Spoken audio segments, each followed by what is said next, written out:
bienvenue sur Développement Royal, le podcast dédié au business, au web et au lifestyle. Avec l'ambition de vous accompagner pour vous aider à vous épanouir et à vous développer. Dans cet épisode, je reçois Damien Sauce. Ancien kiné, Damien a décidé de se lancer dans la publicité sur les médias sociaux et plus particulièrement pour les vendeurs de formations en ligne. Je vous laisse découvrir son parcours. Merci Damien d'avoir accepté mon invitation sur Développement Royal pour ce podcast. Damien, on s'est rencontrés il y a déjà un peu plus d'un an et demi chez Goulven Tristan où tu m'avais présenté un peu le début de ton activité. Donc je souhaitais partager avec les auditeurs, je vais te laisser te présenter. Merci Patrick. Bonjour Patrick, bonjour à tous. Donc moi c'est Damien Sauce. J'ai ma société La Sauce Marketing, donc qui fait notamment de la publicité sur les réseaux sociaux pour les infopreneurs, pour les personnes qui vendent des cours en ligne.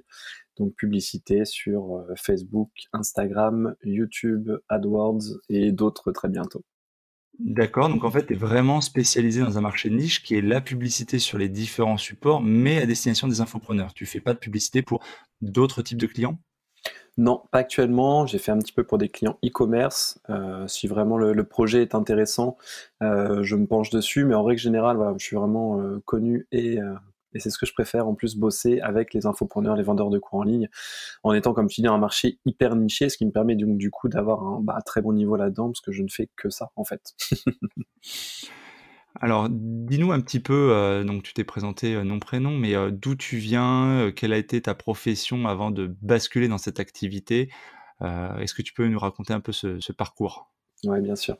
Donc, j'ai grandi et vécu à Rouen la plupart du temps. Après, j'ai beaucoup voyagé et en fait, j'étais kiné avant. Donc là, j'ai 30 ans actuellement. Quand j'ai eu 21-22 ans, j'ai été diplômé de la kiné. Et j'ai commencé en fait ma première carrière en soi de masseur kinésithérapeute où j'ai fait pas mal de remplacements. En fait, j'en ai profité pour voyager déjà à ce moment-là en faisant des remplacements dans des cabinets à droite à gauche en France, dans les dom-toms, etc. J'ai fait déjà un bon petit tour et j'ai toujours continué à voyager pendant mes vacances et tout.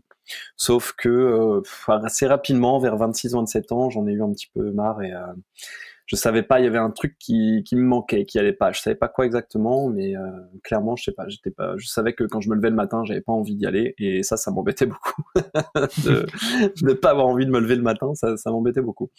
Donc, j'ai réfléchi un peu, et puis je suis tombé sur tout ce qui est programme de formation en ligne, formation sur les piliers de la richesse, etc., etc.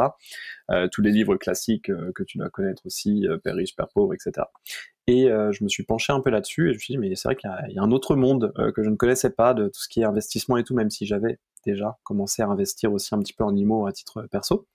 Et je me suis dit ah ouais, c'est peut-être qu'il y a des trucs sympas à faire. Et en fait j'ai découvert le monde internet, donc le monde des infopreneurs, le monde des vendeurs de formation en ligne et de tout ce qui était web marketing tout autour. Et en fait je me suis très vite passionné pour ça, c'est devenu vraiment une passion. Je passais mon temps là-dessus, tout mon temps libre quand j'étais pas au cabinet, etc. Et donc j'ai lancé très rapidement un petit programme sur le mal de dos, comme j'étais kiné. Je me suis dit tiens, ça va être le bon truc, ça va bien marcher, il y a personne sur ce marché et tout. Tu m'étonnes. Et du coup, pendant 6 mois, j'ai fait que ça. Donc j'ai arrêté la kiné, j'ai dit écoute, allez, je me lance, je mets un peu de côté. Donc j'ai mis de côté pendant quelques mois. Après, je me suis dit hop, j'arrête, pendant 6 mois, je me mets à fond. Et au bout de 6 mois, je fais le bilan. Donc en 6 mois, j'ai appris tout. ClickFunnels, tout ce qui est copywriting, faire une vidéo de vente, etc. Donc tu imagines la tête des premières vidéos. C'était comme tout le monde. On veut les voir évidemment. Ouais, doivent encore traîner quelque part, mais il faudra fouiller un petit peu quand même. Et du coup, voilà, je me suis lancé comme ça. Et au bout de 6 mois, j'ai fait un peu le bilan, donc écoute, j'avais découvert encore plus ce monde-là, plus approfondi, je m'étais énormément formé en ligne, j'avais déjà fait quelques contacts très sympas, des personnes que j'appelais régulièrement, avec qui on échangeait, mais le niveau financier était pas là. J'avais commencé à faire un peu de pub Facebook justement à l'époque pour me faire découvrir rapidement et pas miser tout sur le SEO et tout. C'était en quelle année ça que tu faisais ça? Donc c'était il y a 2017, c'était tout début 2017. Les 6 premiers mois de 2017, j'ai fait que ça. Donc il y a 2 ans. Et Et en fait, au bout de 6 mois, donc je me suis formé dans tout ça et tout, j'investis en pub et là, j'arrive en mode ce qu'on appelle break-even, donc je mettais 2000 euros en pub, je récupérais 2000 euros. Ce qui en soi était déjà gagnant, mais à l'époque, j'avais pas cette notion-là, parce que bon, à long terme, j'aurais fait des bénéfices sur tous les prospects que j'avais captés, etc. Mais j'avais pas du tout cette notion à l'époque du fait que d'être break-even rapidement sur Facebook, ça me permettait d'être à long terme gagnant. Et surtout, j'avais besoin de revenus pour remplacer mon ancien, j'allais dire salaire, même si j'ai jamais été salarié, mais mes anciens revenus de kiné. Donc au bout de 6 mois, je me suis un petit peu, si tu veux, j'ai fait un bilan, j'ai regardé un peu et je me suis dit qu'est-ce que je fais? J'ai vraiment pas envie de reprendre la kiné, donc j'ai repris quand même un peu, une sorte de mi-temps, voire quart-temps, une semaine par mois, en faisant des petits remplats à droite à gauche, histoire d'avoir un peu de revenus. Mais j'ai jamais arrêté web marketing et j'ai lancé mon agence en me disant tiens, la pub j'ai bien aimé, j'ai trouvé ça super sympa, le process, la stratégie et tout. Allez, je vais proposer mes services et j'ai commencé avec des petites salles de sport en local autour de chez moi avec qui ça a très bien marché. Et ensuite, j'ai découvert, je suis allé à un séminaire de mon ami Raphaël Cartelli. J'ai rencontré à ce moment-là plusieurs personnes, dont mes 2 premiers gros clients, si je peux dire. Donc, le premier client qui me permettait d'avoir des bons budgets pub, etc. Et c'était parti, quoi. Et c'était parti. D'ailleurs, avec ces clients, tu vois, ça s'est jamais arrêté. C'est toujours des clients à l'heure actuelle. Et entre-temps, bah, après, j'ai fait mon petit bonhomme de chemin. Je pense qu'on va en parler après, mais globalement, séminaire, je rencontre du monde, on parle de moi, bouche à oreille, et nouveaux clients, etc., etc. Et podcast. Et podcast maintenant. C'est ça. Et nous, on s'est rencontrés à cette époque, au moment où je commençais à être un peu connu et où je commençais à faire pas mal de séminaires et tout. Quand tu as créé cette agence donc, de publicité et de communication, donc ça se situe en fait mi-2017 finalement. Ouais, c'est ça. Et 2 clients, tu dis que tu avais pris deux clients majeurs, te permettent en fait de remplacer, de substituer à peu près tes revenus de kiné par des revenus de l'agence que tu as créée. Tu as créé cette agence en auto-entrepreneur ou sur un autre statut? Non, alors, ouais, je vais te répondre sur tout. J'ai créé en SASU directement parce que en étant kiné, en étant profession libre, je me suis renseigné et on n'a pas le droit d'avoir une activité d'auto-entrepreneur à côté. On peut avoir une boîte, mais pas d'auto-entrepreneur. En tout cas à l'époque, hein, je sais pas si ça a changé maintenant. Donc mi-2017, bah, c'était un peu, je me lance, mais il faut que je crée une SASU, donc il y a quand même des frais pour créer une SASU, etc. Donc c'était en mode, si je me lance, j'y vais à fond, quoi. Donc je l'ai créé en mettant des statuts très larges sur tout ce qui est Internet pour pouvoir bah, faire plein de choses dedans au cas où je ne ferais plus ça finalement.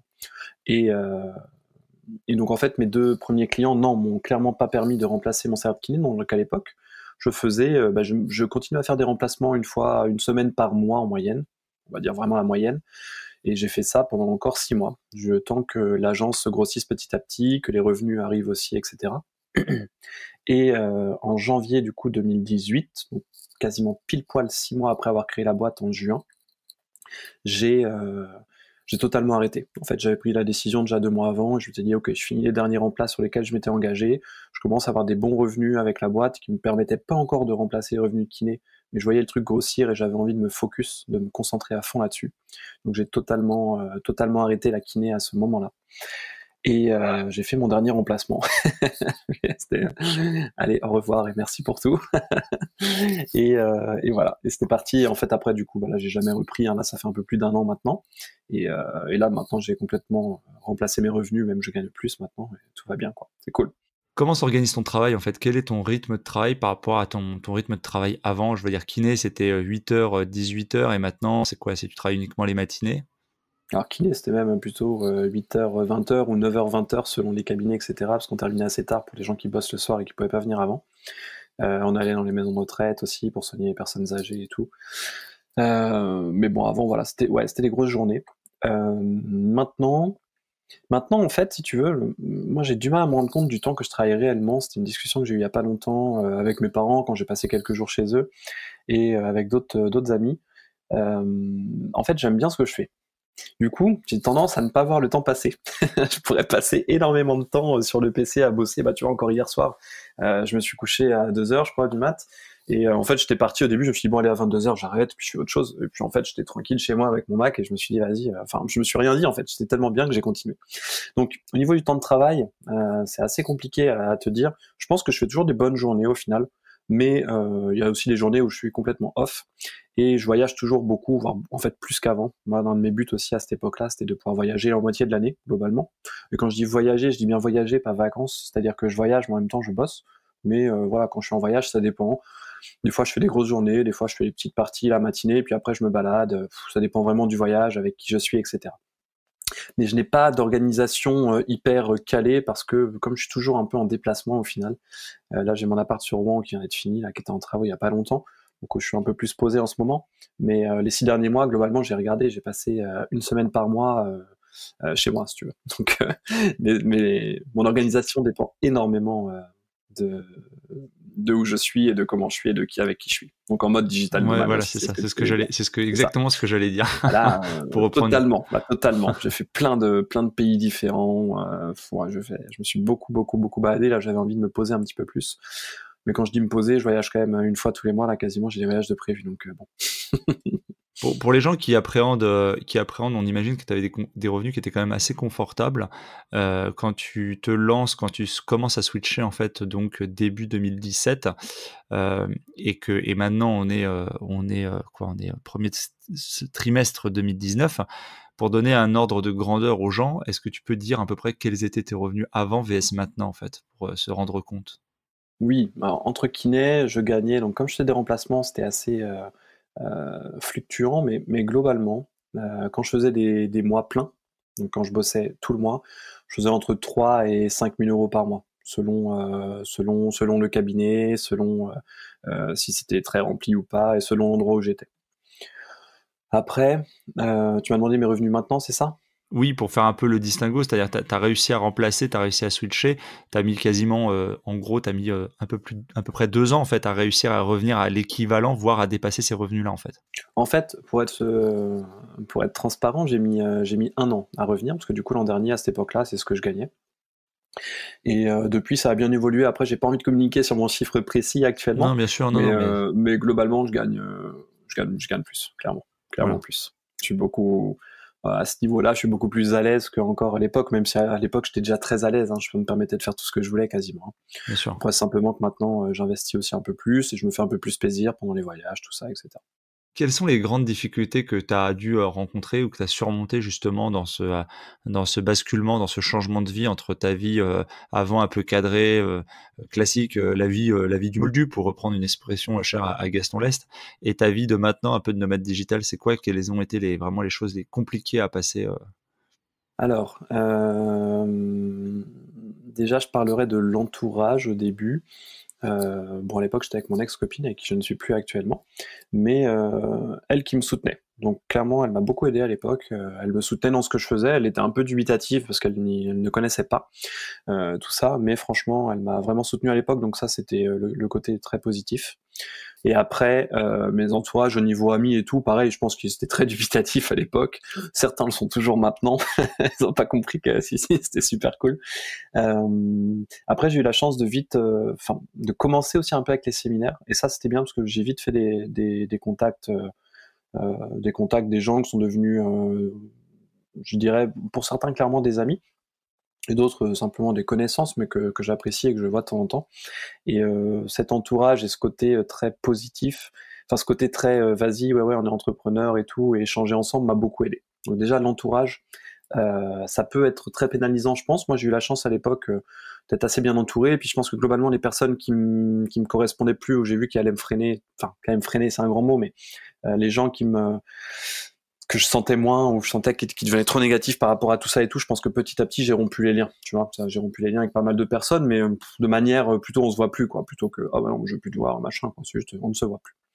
Donc l'entourage. Après, tu m'as demandé tout à l'heure aussi, c'est vrai comment j'ai fait au début. Bah, clairement, voilà, hein, c'est ce que je disais tout à l'heure. Comme j'étais kiné, je gagnais quand même bien ma vie, donc j'avais déjà tendance à mettre de côté. Donc pendant les 6 premiers mois, où je gagnais rien, parce que tout ce que j'investissais en pub, je le rattrapais, mais je gagnais pas, j'avais pas un différentiel positif, quoi. Je gagnais pas de l'argent directement. Je n'étais plus du tout kiné, donc j'avais plus aucun revenu à ce niveau-là. Donc en fait là, je vivais sur mes réserves et j'avais réduit beaucoup mon train de vie, on va dire, quoi. Je voyageais pas. Je faisais attention à tout ce que je dépensais, aux sorties resto, aux sorties trucs et tout. Voilà, je vivais chichement, et j'étais chez mon ex-copine. Donc voilà, bon, on équilibrait un petit peu le truc, mais clairement, j'ai vécu en mode faire hyper attention, quoi. Mais j'avais l'envie derrière, si tu veux, d'y aller. Donc de toute façon, c'était ok. C'était une période de ma vie où c'était comme ça, je le savais. Je l'ai beaucoup comparé à l'année de médecine que j'ai faite pour être kiné, parce que je l'ai fait pour être kiné à l'époque, c'est pareil, tu avais plusieurs choix, mais en gros, hein, je te fais pas toute l'histoire, mais globalement, j'avais fait une année de médecine pour passer le concours de kiné et j'avais passé une année à bosser comme un malade de chez malade, tous les jours, non-stop. Et en fait, ces 6 mois, je l'ai beaucoup comparé quand j'en discutais avec des amis à une autre année de médecine au final que j'ai fait et où je me suis cette fois-ci au lieu de bosser sur des trucs qui m'intéressaient à l'époque, l'année de médecine ça m'avait intéressé mais ça m'intéressait plus à ce moment-là. Bah là, je vais bosser 6 mois sur marketing, web marketing et lancer mon projet quoi. En mode année de médecine, en mode taf de chez taf et faire attention à toutes les dépenses et tout ça.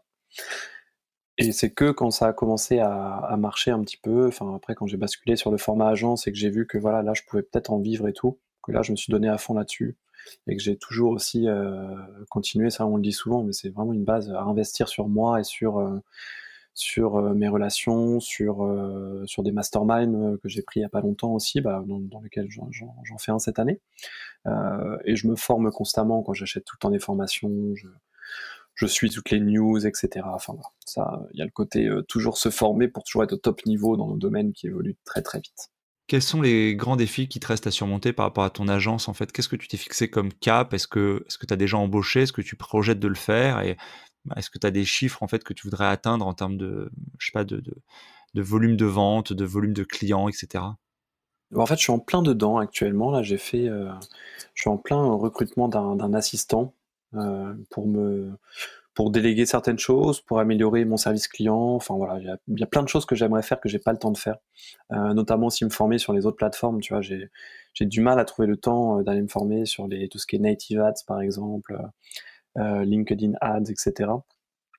Donc je connais, je m'y intéresse, mais voilà, j'ai pas le temps d'approfondir le sujet. Donc là, je compte vraiment sur mon futur assistant pour me décharger du temps en fait et pouvoir être là-dessus, voire lui-même le lancer là-dessus et pouvoir proposer ce genre de service à l'avenir.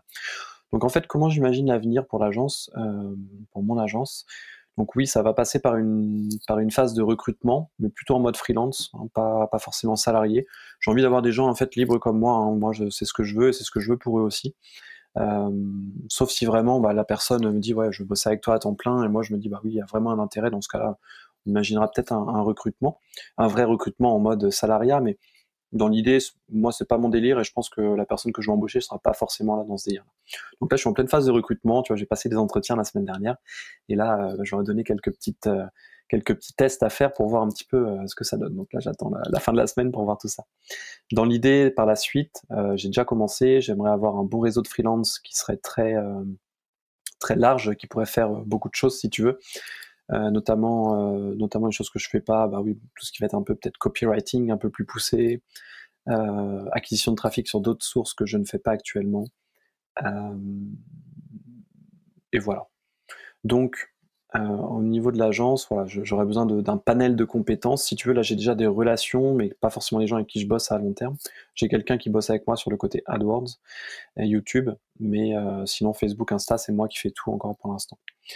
Donc voilà, donc j'aimerais avoir un petit panel de personnes externes et qui bossent avec moi, mais sur le long terme, quoi, globalement, à la mission un peu.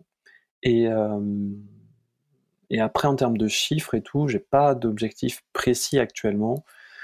Si ce n'est, développer, continuer à développer l'agence et à la faire grossir. Mais je t'avoue, je me suis pas fixé de cap, enfin, non, c'est faux, en fait. En vrai, je me suis fixé il y a 6 mois quand j'y réfléchi. Voilà, la première année, j'ai fait un certain chiffre d'affaires et je m'étais donné pour objectif cette année de le quintupler ou de le quadrupler au minimum. Objectif, qui sera presque atteint, je pense. On va voir, là, moi, je compte de juin à juin parce que j'ai monté la boîte en juin, du coup. Objectif qui sera quasiment atteint, je pense. Là, il nous reste encore 3-4 mois et j'en suis pas très loin, donc ça devrait le faire. Après cette année, écoute, je reposerai des nouveaux objectifs pour l'année prochaine, on verra ce que ça donne et on verra. Tu parles de recruter éventuellement des freelances pour t'assister et t'aider. Est-ce que ce sont des gens que tu recrutes sur des plateformes? Est-ce que ce sont des gens par relation? Et ce sont des gens qui sont basés en France ou ailleurs dans le monde?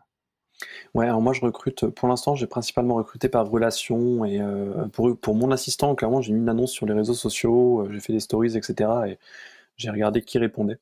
Donc des gens qui me suivaient déjà, en fait. Pour le côté freelance, et cetera, bah pareil, en fait, j'ai recruté comment dire, recommandation. C'est des personnes qu'on m'a recommandées, que j'ai contactées, j'ai vu qu'il y avait quelque chose à faire, donc j'ai discuté un peu plus avec eux et voilà, je leur ai proposé le deal. J'ai pas encore, enfin, j'ai pas utilisé les plateformes et tout. Et bon, à la base, ce que je voulais vraiment, c'était quelqu'un qui puisse faire aussi mon boulot sur Facebook et Insta. Et franchement, j'ai eu énormément de mal à trouver. Enfin, même pour être franc, je n'ai pas trouvé pour l'instant. La personne que je vais recruter, je vais la former. Mais il y a beaucoup de méthodes aussi différentes, donc c'est peut-être ce qui explique la difficulté. Moi, j'ai créé mes propres méthodes au fur et à mesure de bosser. J'avais fait une formation en ligne aussi, donc je vais lui faire suivre cette formation. Enfin, voilà. Je vais vraiment passer par un process de formation pour avoir quelqu'un qui va être formé et formé à mes méthodes, donc qui va bosser comme moi, qu'on se comprenne totalement. Donc les plateformes genre Upwork, c'est tout ça, enfin toutes les plateformes de mise en relation, je ne les ai pas utilisées. Peut-être parce que j'ai la fausse croyance que j'aurais du mal à trouver des gens qualifiés, mais j'ai aussi beaucoup d'amis qui font ce que je fais ou que je connais qui font ça. Et eux-mêmes m'ont dit qu'ils avaient jamais réussi réellement à trouver sur ce genre de plateforme, tu vois. On est dans un niveau d'exigence qui est un peu trop poussé, puisqu'on fait quand même du... Enfin, moi, l'agence, clairement, ce qu'on fait, c'est du high ticket, hein, c'est du haut de gamme. C'est-à-dire que je suis pas en mode je veux bosser avec 40 000 clients. D'ailleurs, si tu veux, je parle un petit peu de ça, j'explique comment je bosse aussi avec les clients, si ça te dit, Patrick. Oui, bien sûr, vas-y, je t'en prie. Parce que du coup, ça me fait penser à ça. Mais moi, j'ai vraiment une approche assez particulière, je pense, peut-être dans le milieu. C'est que je suis pas une agence qui veut bosser avec 100 clients. Enfin, en tout cas, pas actuellement. Actuellement, ce que je veux, c'est moins de 10 clients, donc c'est ce que j'ai. Je veux vraiment avoir peu de clients, mais des clients avec qui on investit des bons budgets, avec qui j'ai une relation assez proche, avec qui je suis en contact quasiment tous les jours, pour presque tous, avec qui je peux aller voir un verre le soir parce qu'on s'entend bien à côté. Je veux qu'il y ait un vrai feeling humain. Bien sûr, je veux qu'ils vendent des produits de qualité, puisqu'on est dans le monde de la formation en ligne où il y a tout. Donc, je veux aussi des gens qui vendent des produits de qualité qui aident vraiment les gens. Et voilà, donc je veux très peu de clients, mais je veux des clients qui dépensent pas mal. Et comme je suis sur un modèle de fixe plus commission sur les ventes, si tu veux, moi, je peux m'y retrouver. Donc, eux, ils ont un avantage, c'est quelqu'un de très réactif et des compétences tout le temps au top niveau, et une capacité à dépenser aussi des gros budgets, ce qui est pas forcément évident à trouver si tu connais un petit peu ce monde de la publicité Facebook, Insta, etc. Les personnes qui savent dépenser des grosses sommes tous les jours, tous les mois, c'est pas évident à trouver. C'est peut-être, enfin, je le sais par expérience, je connais très peu de monde qui sait faire ça et qui sait scaler, comme on dit. Et voilà, eux, ils ont quelqu'un comme ça, et en retour, oui, je suis bien payé, mais en attendant, comme je leur rapporte de toute façon beaucoup plus, c'est tout bénef pour eux de bosser avec moi. Voilà, c'est un petit peu ce que je veux, et je veux continuer à garder ce niveau d'exigence. Donc actuellement, là, j'ai 5 clients, 5 gros clients, comme je dis, mais j'en ai pas de petits à côté, parce que ça m'intéresse pas.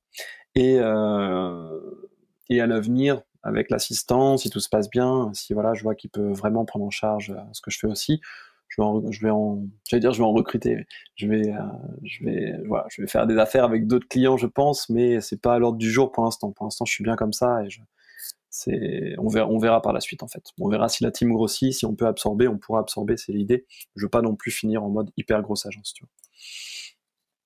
D'ailleurs, j'ai une petite anecdote marrante par rapport à ça, si tu veux. Bien sûr. Faisons profiter les auditeurs. On adore les anecdotes. J'ai un contact chez Facebook qui m'aide à développer mon agence, qu'on m'a attribué parce que j'avais un certain seuil de dépenses journalier, etc., avec qui je suis en contact depuis 8 mois. Antoine, si tu m'écoutes, je te passe le bonjour. Et voilà, on s'entend bien, c'est cool et tout. Et on discutait un petit peu ensemble la dernière fois. Et en fait, il m'expliquait qu'il gérait pas mal de petites agences, comme il dit, comme moi. Donc, du coup, je lui demande un petit peu qui sont ses autres clients. Il me dit, tu vois, ce matin, j'étais dans une agence où il y a 150 employés et ils font des trucs. Je dis, ah bon, c'est gros. Il fait, ouais, mais en fait, quand on regarde un peu leur seuil de dépenses journalier, donc à combien ils dépensent par jour au total pour tous leurs clients et tout, au final, toi, t'es vraiment dans le top de dépenses parce que t'es tout seul. Et tu gères des gros budgets tout seul. Donc t'as un peu l'exception dans le truc et tout.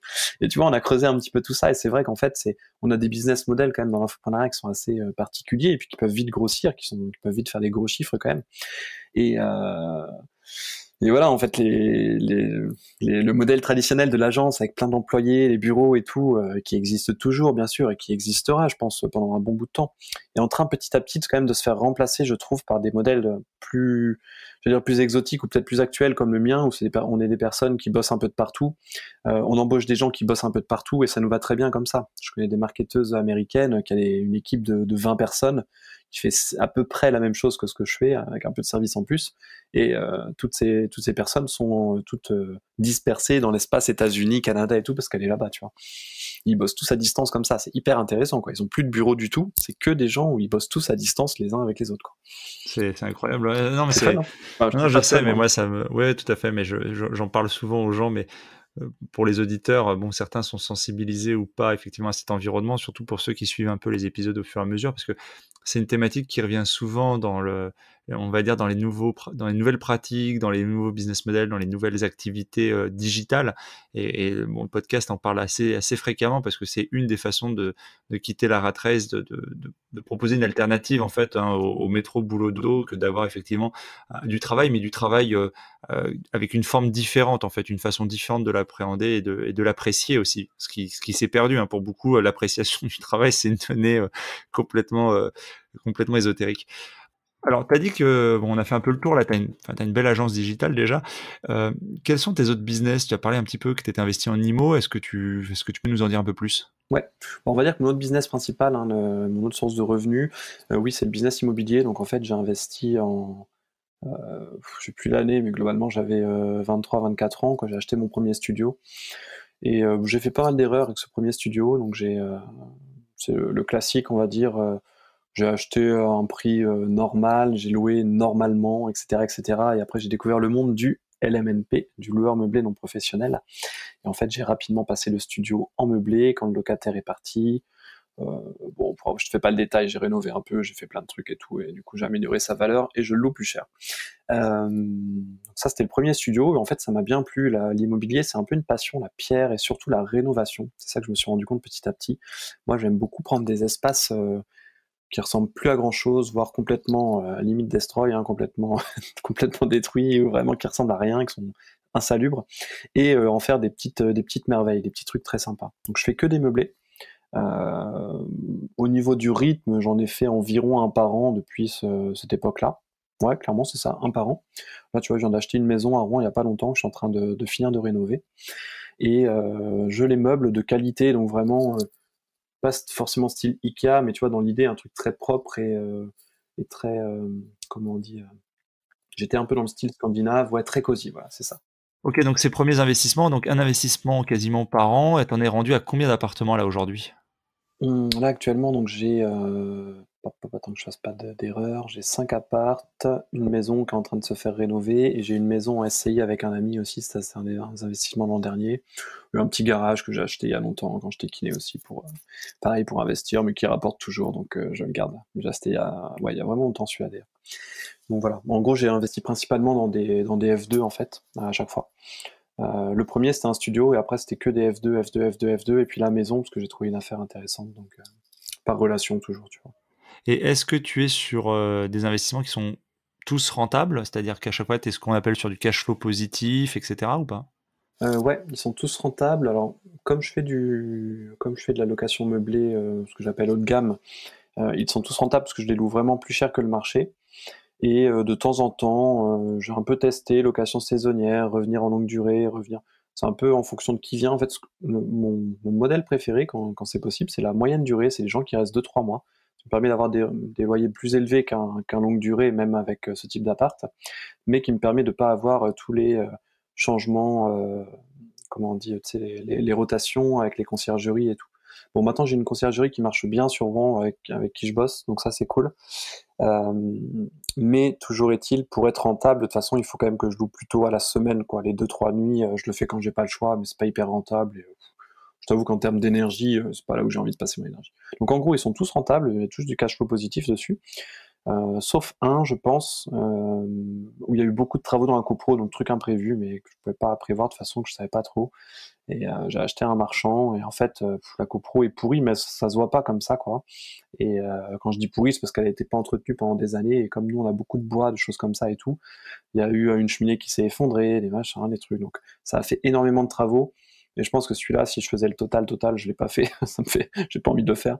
Je pense que clairement, j'ai perdu de l'argent avec celui-ci, ou en tout cas, j'en ai pas gagné du temps que j'ai pas revendu. Bon après, c'est toujours pareil, hein, je rembourse le prêt et tout, donc même si je suis pas en cash flow positif dessus, euh, ouais, enfin quand je dis que j'ai perdu de l'argent, j'ai pas eu de cash flow positif. Je pense pas que j'ai réellement perdu de l'argent. Mais du coup, celui-ci m'a obligé aussi à rester un peu sur la courte durée, parce que si celui-ci je le passais en longue durée, clairement j'aurais été en négatif, et bon voilà, c'était pas le cas quoi. Moi je mets tout sur un compte où il y a toute l'IMO, il y a tout l'IMO, et voilà, ce que je veux c'est que ce compte grossisse tous les mois, c'est ce qui se passe, donc tant que c'est ça, c'est que je sais que je suis en positif, tu vois. C'est assez simple mon système. À part l'immobilier, du coup, tu as d'autres activités, que ça soit des commerces physiques, de la bourse ou les cryptos, par exemple, ou tu t'es limité, enfin, ce qui est déjà pas mal, à ta société plus l'immobilier? Alors, en fait, même l'immobilier cette année, je m'étais dit que je n'en ferais pas pour me concentrer vraiment focus à 100% sur l'agence et vraiment la faire exploser. Donc c'est ce que j'ai fait. Après, finalement, j'ai acheté une maison dont je parlais tout à l'heure parce que j'ai un ami, une bonne connaissance qui a trouvé le bon coup, qui pouvait pas l'acheter, donc il me l'a proposé. Donc voilà, je suis allé dessus. Mais à la base, cette année, je pensais même pas forcément acheter de l'immo. Donc j'ai essayé un peu les cryptos, mais vraiment en mode amateur. Et tu vois, j'ai refait une erreur basique, c'est que je me suis pas formé, j'ai acheté et tout. Et puis là, quand ça a chuté, j'ai chuté avec. De toute façon, bon, j'avais pas mis non plus des sommes énormes, mais clairement là, j'ai perdu de l'argent là-dessus. Et le reste, bourse et tout, ça m'intéresse, mais j'ai pas eu le temps de me former. Et donc tant que j'ai pas le temps de me former, je n'y vais pas. Après, je sais qu'il y a des stratégies très simples d'investissement long terme avec les dividendes et tout. Et je pense que c'est là-dessus que je me positionnerai quand j'irai. Mais pour l'instant, j'ai pas le temps. Et mon cash, je sais où le réinvestir. Donc pour l'instant, je suis pas dessus. Mais c'est clairement sur le long terme, j'y serai, c'est sûr. Donc là, je suis plutôt en mode IMO et ma boîte. Je peux pas m'empêcher de, je peux pas m'empêcher de rebondir. Tu sais, tu dis, mon cas, je sais où le réinvestir. Est-ce que parce que tu utilises des placements particuliers, est-ce que, par exemple, justement, tu es en bourse ou sur des supports spécifiques que tu utilises, ou quelle est cette notion en fait que tu entends par ça? En fait, mon cash, si tu veux, actuellement, j'utilise pour développer ma boîte. Je l'utilise, enfin, pour moi, c'est un investissement en soi, mais c'en est un de toute façon. Je l'utilise pour me former. Tu vois, je suis allé aux États-Unis le mois dernier où j'ai fait l'événement de ClickFunnels et le Traffic and Conversion Summit. Bon, voilà, ça m'a coûté un bon petit billet de prendre le billet pour les États-Unis. En plus, avant, on est allé à Punta Cana en République Dominicaine pour passer quelques jours. On s'est retrouvés entre entrepreneurs. Donc, clairement, tu vois, là-bas, c'est un des endroits où on aurait pu penser que, mais on a beaucoup bossé. On a fait du kitesurf, mais on a aussi beaucoup bossé. Et après, les séminaires, voilà. Donc, ça m'a fait un voyage pendant un mois quasiment où je suis parti, qui m'a coûté quand même une belle somme. Mais voilà, pour moi, ça, c'est réinvestir parce qu'en fait, je me forme, je réseaute, j'envoie du monde et tout. Et clairement, j'en retire beaucoup plus à moyen terme, de toute façon. Donc il y a ça, il y a les formations, il y a de la publicité. Quand j'en fais un peu pour moi, j'en fais peu pour l'instant parce que si tu as compris bien mon business model, comme je marche beaucoup par bouche à oreille et tout, j'ai pas forcément besoin de beaucoup de pub, mais je prépare la suite. Donc voilà, quand je te dis je sais le réinvestir, je ne suis pas en bourse comme je te le disais, mais je le garde de côté pour l'IMO parce que en soi, quand j'ai des apports, les banquiers, c'est beaucoup plus facile globalement.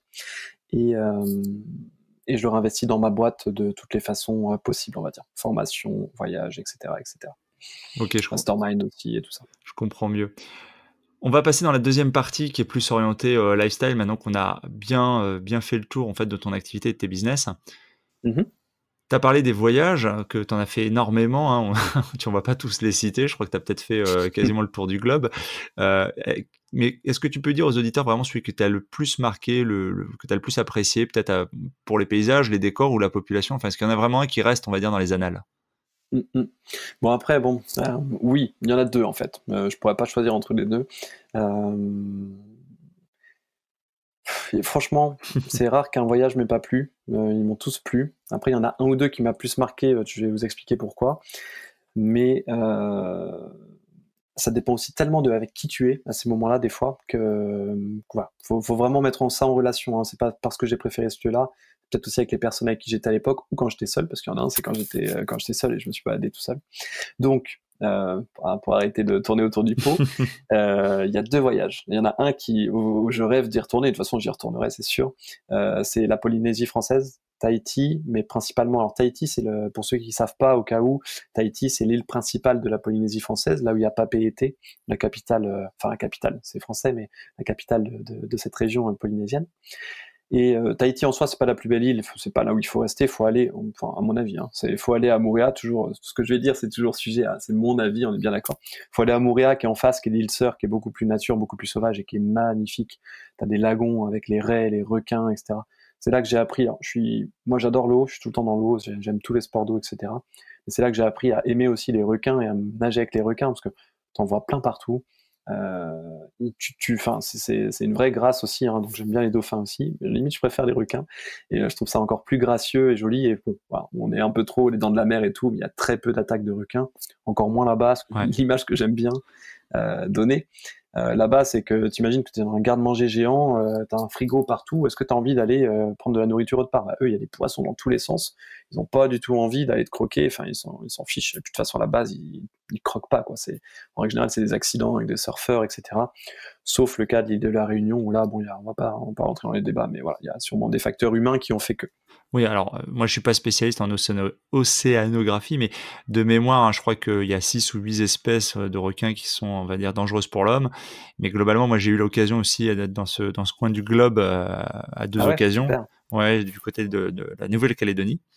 Et j'ai eu l'occasion de croiser notamment les requins ce qu'on appelle à pointe blanche ou pointe noire et qui sont inoffensifs en fait pour l'homme, ou en tout cas, enfin, il n'y a jamais d'accident avec cette espèce-là. C'est pas celle-là qui est mise en cause. C'est souvent C'est ça. d'autres espèces qui sont effectivement beaucoup plus dangereuses habituellement, mais qui sont par exemple pas dangereuses comme tu le disais pour un plongeur, enfin pour un groupe de plongeurs, mais plutôt effectivement plus dangereuses pour des pratiques de kitesurf ou de surf, etc., quoi, pour des raisons de confusion avec des espèces animales, etc., notamment. A priori, voilà, c'est vrai. Après, kitesurf, je crois qu'il y a eu très très peu d'accidents. C'est plutôt le surf Ouais, en c'est règle plutôt le générale. surf, hein, Et généralement, c'est qui est... plongée, il y en a quasiment jamais eu. C'est hyper rare.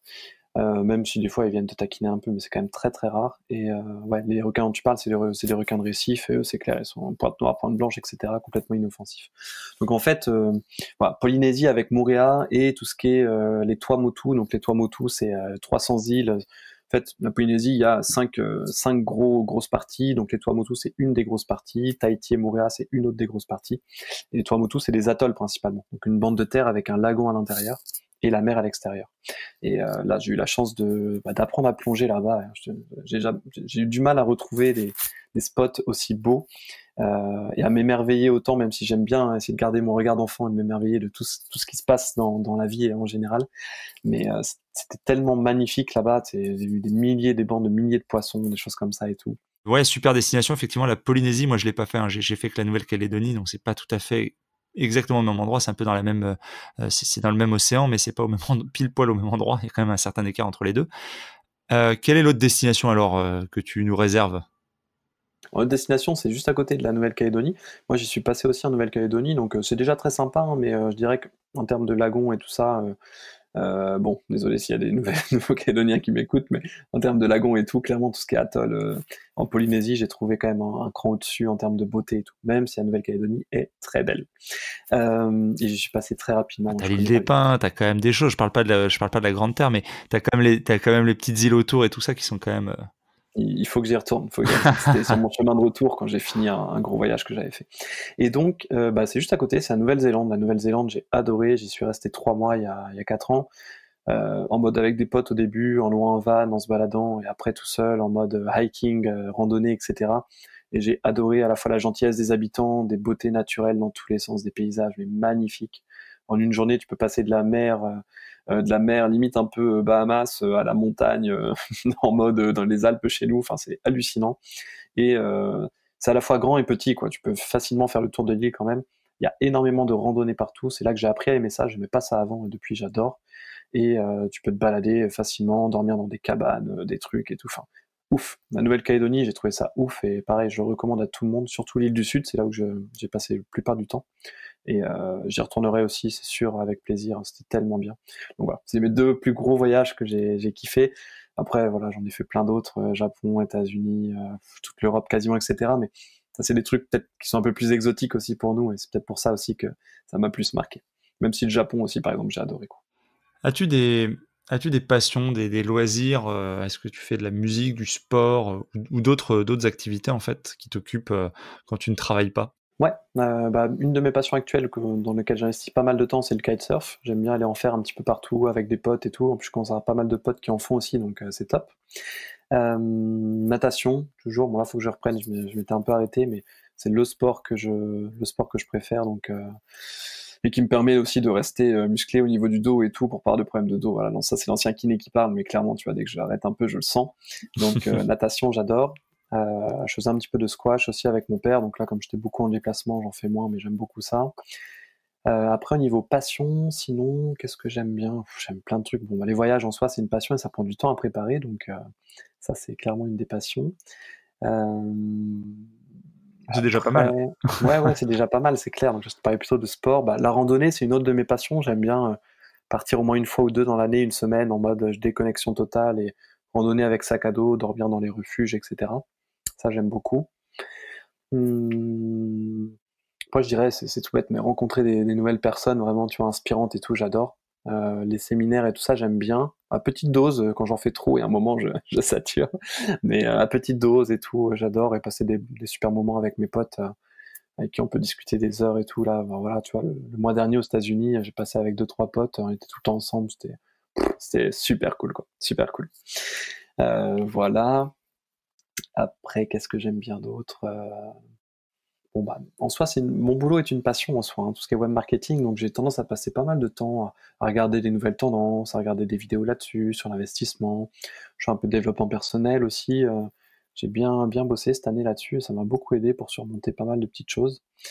Euh, Il y a un truc que j'aimerais qui est tout bête, tu vois, c'est retrouver un peu mon âme d'enfant sur tout ce qui est jeux vidéo et tout. Mais en fait, je prends pas le temps de le faire. J'aime pas dire j'ai pas le temps, parce que c'est plutôt que je prends pas le temps. Tu vois, j'aimerais bien des fois retrouver le côté, le plaisir d'une console, des bons souvenirs enfants, de jouer à un jeu. Moi, ce que j'aime bien, c'est tout ce qui est Assassin's Creed, le côté médiéval et tout. Et lire aussi un peu plus. Tout ça, lire des bouquins d'Heroic Fantasy, de choses comme ça. Parce que du dev perso, du business, j'en lis pas mal. Mais toutes ces choses-là, je les ai un peu mises de côté. Donc l'idée, c'est de pouvoir peut-être se dégager un petit peu plus de temps pour reprendre des activités comme ça, plus loisirs, quoi. Je regarde quelques séries de temps en temps pour me détendre, mais au final, sinon je sors avec ma chérie et tout. Mais voilà, sinon les loisirs, ouais, c'est plutôt les voyages et tout ça. Ouais. Les gens ont pensé que je bosse tout le temps. C'est ça. Non, quand même pas. J'allais te poser la question, maintenant que tu as fait, on va dire, une grosse partie du chemin que beaucoup peut-être ambitionnent de faire, à savoir, comme on dit, quitter la rat race, troquer ton costume contre une activité qui t'épanouit plus, énormément voyager, retrouver du temps pour toi, augmenter tes revenus. Enfin, sur le papier, c'est quand même assez, ça a l'air assez sympa. Et on se dit, il a quasiment accompli l'ensemble du programme. Qu'est-ce qui, toi, aujourd'hui, te donne encore une grosse motivation? Quel est un peu le rêve, un peu l'objectif que tu aimerais nous partager, qui t'anime derrière? Est-ce que tu as quelque chose comme ça, vraiment je sais pas, une visualisation, quelque chose que vraiment tu dis, voilà, ça c'est le point à atteindre et c'est ce qui te donne encore une grosse énergie. Ce que j'appellerais, ouais, le vrai pourquoi, ou le vrai pourquoi de faire C'est de ça. faire tout ça. Ben, tu vois, pour être totalement transparent avec toi, c'est la question de ces derniers mois, en fait, un petit peu. Parce qu'il y a un moment où, comme je te dis, bah, j'avais quand même atteint. En fait, il y a un an et demi, j'ai projeté tout ce que j'ai actuellement en faisant bah, mes premières séances de dev perso d'ailleurs. Donc, je recommande à tout le monde de travailler sur soi aussi. Euh, et du coup, en l'ayant atteint, je me suis retrouvé dans une phase un peu. Alors, j'ai beaucoup aussi travaillé sur la peur du manque, la peur de manquer. Je pense que j'ai fait un super travail avec ma coach là-dessus, que je remercie beaucoup si elle m'écoute. Enfin, avec mes deux coachs, parce que j'ai eu deux coachs à la suite et les deux m'ont énormément aidé.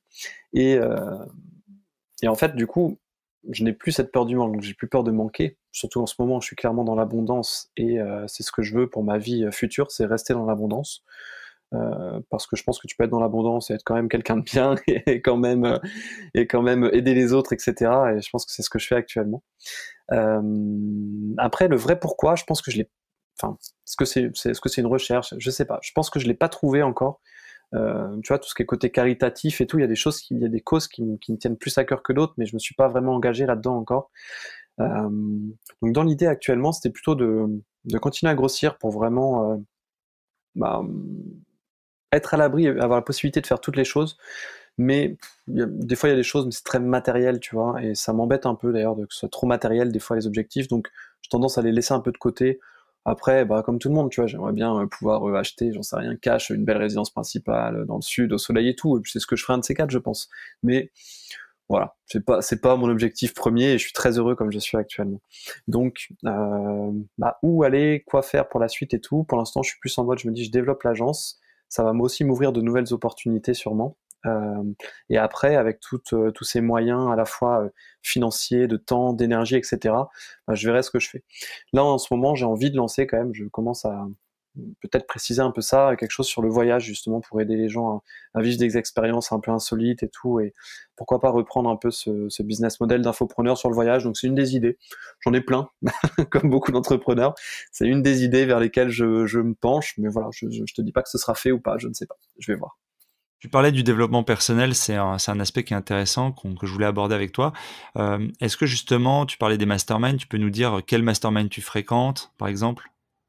Oui, je fais le mastermind de Romain Collignon, donc le mastermind 67. Romain, pendant les 6 mois où je me suis formé au tout début en 2017, j'ai énormément utilisé son groupe Facebook Tunnel de Vente pour me former là-dessus. Donc c'était un peu la logique. Après, j'ai suivi ses formations et tout ça. C'est un peu la logique. Si tu veux, je me reconnaissais dans son mastermind que je trouve assez humain comparé à d'autres. Et ouais, voilà, un peu en mode comme avec mes clients, encore en mode petit comité, assez haut niveau, etc. Donc ça m'allait très bien. Donc je suis très content de cet investissement cette année. Et après en dev perso, j'ai bossé avec 2 coachs, vraiment en coaching en fait. J'ai pas pris de formation de dev perso, j'ai vraiment fait du coaching particulier. Et puis on a travaillé sur les différentes choses qu'on avait vues qui n'allaient pas, notamment la peur du manque à un moment. Pas mal sur la visualisation au début et tout. Donc, tu me disais que tu as pas le temps de lire, des livres d'heroic fantasy, mais que tu as beaucoup lu des bouquins, sur le business et sur le développement personnel. Est-ce que tu peux nous citer un de ces livres qui t'a particulièrement, inspiré? Ouais, un des derniers que j'ai lu du coup que j'ai beaucoup aimé sur le dev perso, qui est assez léger en plus à lire, qui est assez agréable, donc que j'ai lu facilement et rapidement, c'est Tout est toujours parfait de François Lemay. J'ai, ça le résume bien le bouquin hein, dans sa philosophie, il explique son parcours de vie en fait avec cette phrase tout est toujours parfait, même dans les difficultés, etc. Et franchement, si je devais garder une maxime, tu vois, pour tous les jours, c'est un peu ça, c'est tout est toujours parfait.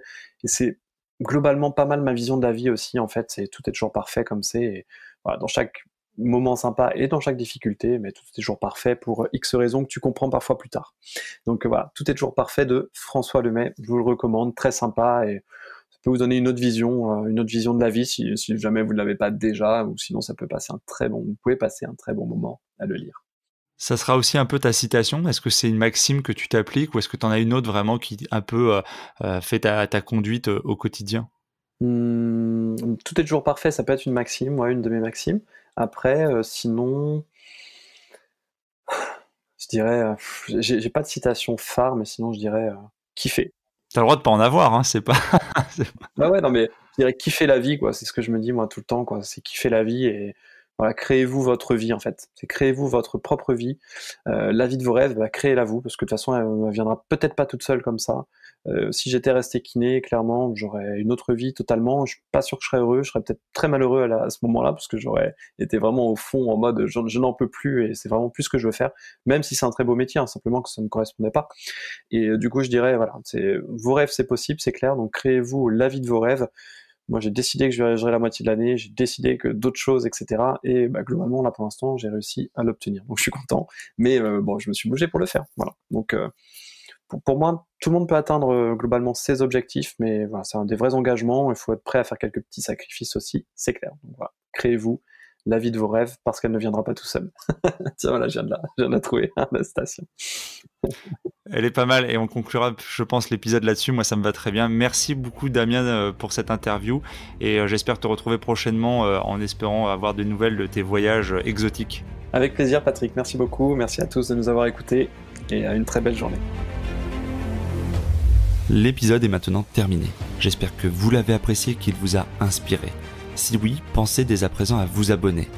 Et si vous voulez m'aider à faire vivre ce podcast, alors je vous invite à laisser un commentaire ou une évaluation sur iTunes ou sur la plateforme que vous utilisez.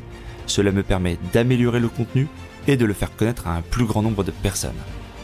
Et pour vous remercier de votre aide, je ferai chaque mois un tirage au sort parmi les nouveaux contributeurs et j'offrirai 1 heure de coaching ainsi qu'un bon d'achat de 20 € sur Amazon. Le nom du gagnant sera publié sur Facebook. Vous pouvez bien sûr me retrouver sur ma chaîne YouTube ainsi que sur Facebook, Twitter et Instagram. Je mettrai les liens dans le descriptif de l'épisode et sur le site internet www.developpementroyal.com. Je vous dis à bientôt pour de nouveaux épisodes. Si vous êtes arrivé à la fin de ce podcast, alors permettez-moi de vous proposer un passage à l'action. Si vous voulez apprendre à vous organiser pour devenir plus efficace dans votre business et dans votre vie, alors dans ce cas, inscrivez-vous à ma formation Super Organisé. C'est simple, il vous suffit de suivre le lien dans le descriptif de l'épisode ou sur le site www.developpementroyal.com.